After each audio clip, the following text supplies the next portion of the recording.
Greetings friends and teachers. My name is Ettan Bansal of grade 6G and I'm here to present my game that I made on Scratch.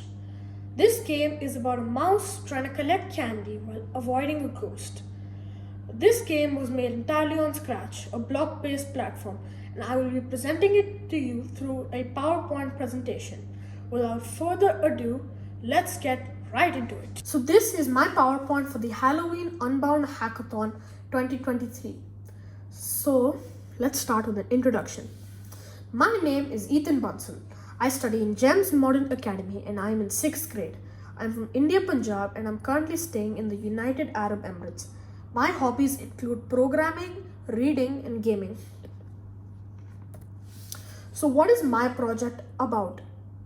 My project is about a mouse whom you must control to collect candy.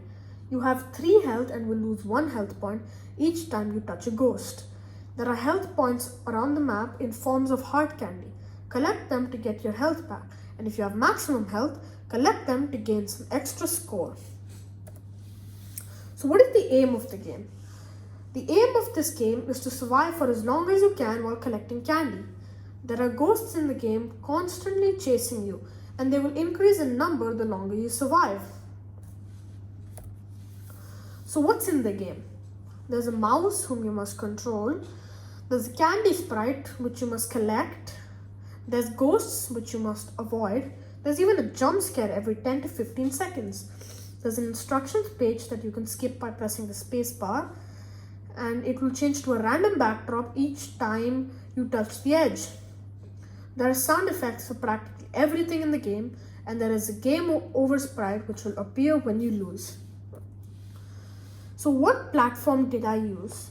I used a block-based coding software known as Scratch. Scratch is the world's largest online block-based coding platform. In Scratch, you can import all sorts of sprites or even choose them from a large inbuilt gallery of sprites. Let's move on to the programs. My code for the mouse. This program includes a command to check the health of the player, movement controls, a program to switch the backdrop when the player touches the edge, a program to switch to the next costume of the mouse to create the illusion that it is walking, and a program to add a timer. The code is on the right hand side of the screen. So now the code for the candy. So the code includes a feature to check the health and to stop all the code if the health is 0. It also includes a piece of code to be able to tell when it is touching the mouse and to increase the score by 1, then vanish and respawn in a new random location of the playfield. The code is the same for all the 4 pieces of candy. My code for the health point. So there's actually 5 pieces of candy, and this one is known as the heart candy. This code will allow the heart candy to detect whether or not the player has 3 health. If the player does have 3 health, then it will add score, and if the player has under 3 health, then it will add a point to your health each time you touch it until you are back to 3 health points. My code for the game over sprite.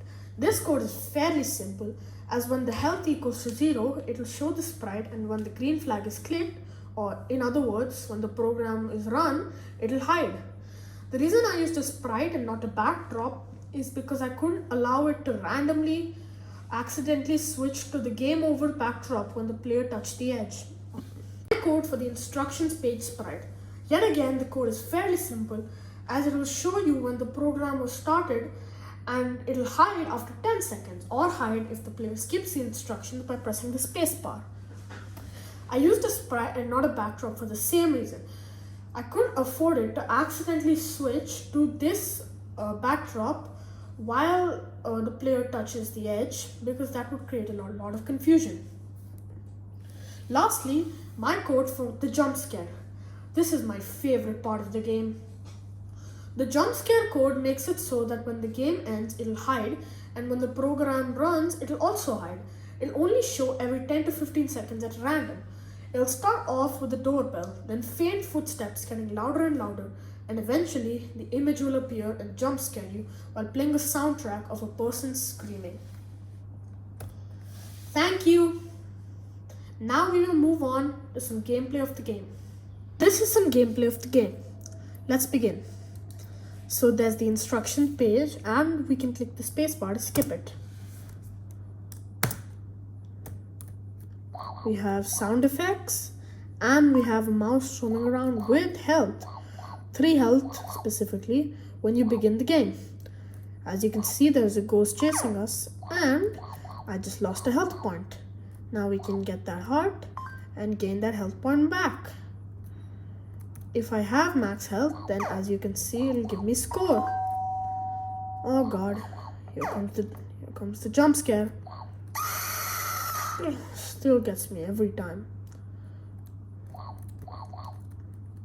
The game will continue while the jump scare is going on, just to add a little bit more difficulty to it.